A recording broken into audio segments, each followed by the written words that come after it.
Assalamu alaikum wa rahmatullahi wa barakatuh. Our topic for today is work ethics. What do we mean by work? By work, we mean that thing that you do to earn a living in life. It is that thing that you do that makes you earn money to take care of the three basic needs of life and other things, such as accommodation, feeding, clothing, and the extras. What do we mean when we talk of ethics? By ethics, we are looking at principles, precepts, guiding whatever it is that you want to do in an acceptable manner. Things that are moral, that all of us will accept is good, that all of us will accept is expected of you. Anything other than that is not of it. Work ethics, therefore, are those things, those principles guiding the work that we do. Please be reminded that the work that a person does could be a kind of self-employment or it could be a paid employment. Whichever way, you are guided by principles in Islam. If you are the employer, Islam expects you to put in place things that will assist the work to be done. This will include making the work very easy, the environment very conducive, and the work an halal thing. Your employed must be paid his dues as and when necessary. In fact, the hadith of Rasulullah says you should not allow his sweat to go off before he is paid. If you are the employed, if you are the employed or the employee, you are guided equally by principles. We expect that you will go by the terms of the work. In Islam, you are not expected to take up a job that you are not trained for, that you are not qualified for, that you do not possess prerequisite skills. You must know what you want to do. The Prophet ﷺ teaches that we should not engage in that work that we do not have good knowledge about.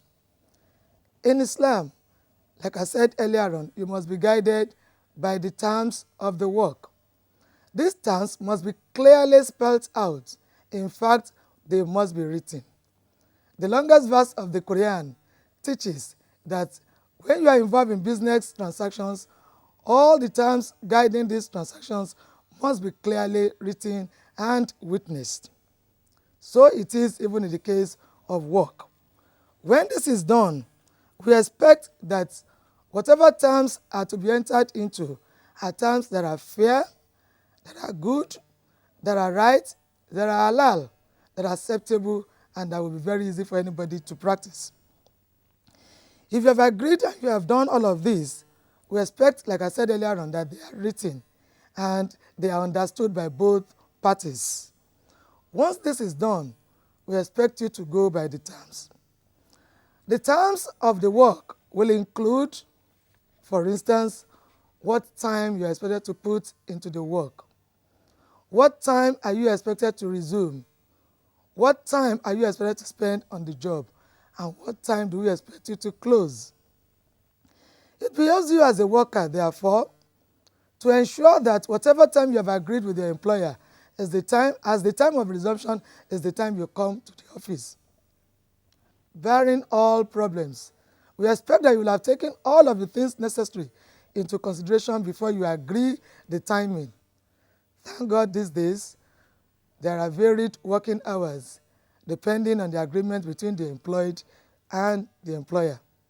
It behoves you after agreement that you make sure you try as much as possible to ensure that what you have agreed in terms of resumption time is the time you come to the office. Be you a government worker or in the private sector. Yes, we do take it for granted that in this part of the world that applies only to people in the private sector. To the extent that those of us in the public sector or working with the government take things for granted. The resumption time will have been agreed to be 8 a.m. and you see people strolling in at about 10. what has happened to those 2 hours. If you know that 8 a.m. will not be it for you, you must necessarily agree with your employer and you can vary the time. In the same vein, if the closing time is 5 p.m., we do not expect you to leave before then. We expect you to stay in the office, do the work till 5 o'clock before you leave. If you have agreed that the break time is just for 1 hour, we expect you to spend just 1 hour for your break time. Now let's come to even the hours you spend in the office. It is not enough for you to just stay in the office and be seen to be in the office. It is expected of you to do that which you have agreed with your employer. Whatever job is allocated to you, whatever expectation is from you, we expect that you should do that. Some people, instead of going straight to the work that is expected of them, they will be loafing around the office, they engage in gossip, they engage in things that will not be beneficial to their employer, for which they are not supposed to earn any income, whereas they've agreed that that time is reserved for the employer. As part of the work ethics of an employee, we expect that what job you take up is a job that you have the skills for, that you have the knowledge for, that you have the experience for. We do not expect an accountant, for the sake of discussion, to have taken up the job of a builder, a civil engineer, because that is not what you are trained to do.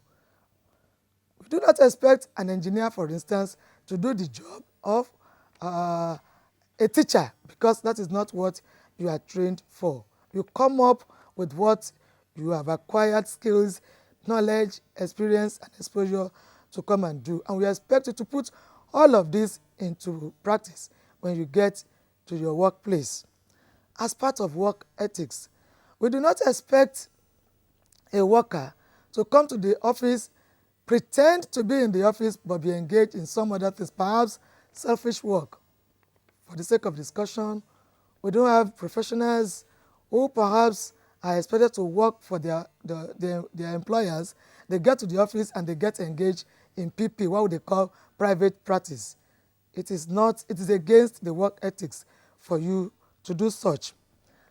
As a paid employee, we expect you at all times to be diligent, to be faithful, and to be above board at all times. You must avoid all that is bad, all that will in any way and at any time will jeopardize the interests of the employer, because you have accepted the work as an amana. What do we mean by an amana? A trust, which we expect you to account for much later in life. Again, as somebody who has accepted to work for another, we expect that the work itself you must do it as if it's an act of worship. We are told in Islam that everything that we do, we are expected ordinarily to look at all of the things that we do as worship to Almighty Allah. At the time of taking up the assignment, at the time of taking up the job, you must realize that you are rendering a service. Whatever form of job you have accepted, it is a service to mankind, to humanity. And for not doing what you are expected to do, somebody may be suffering for it, aside even from your own employer. Some other person who is supposed to enjoy your service may be suffering for it. This is the bane of this society. It is because the employees of today's Nigeria have failed in their duties and responsibilities that we are in the situation we are finding ourselves.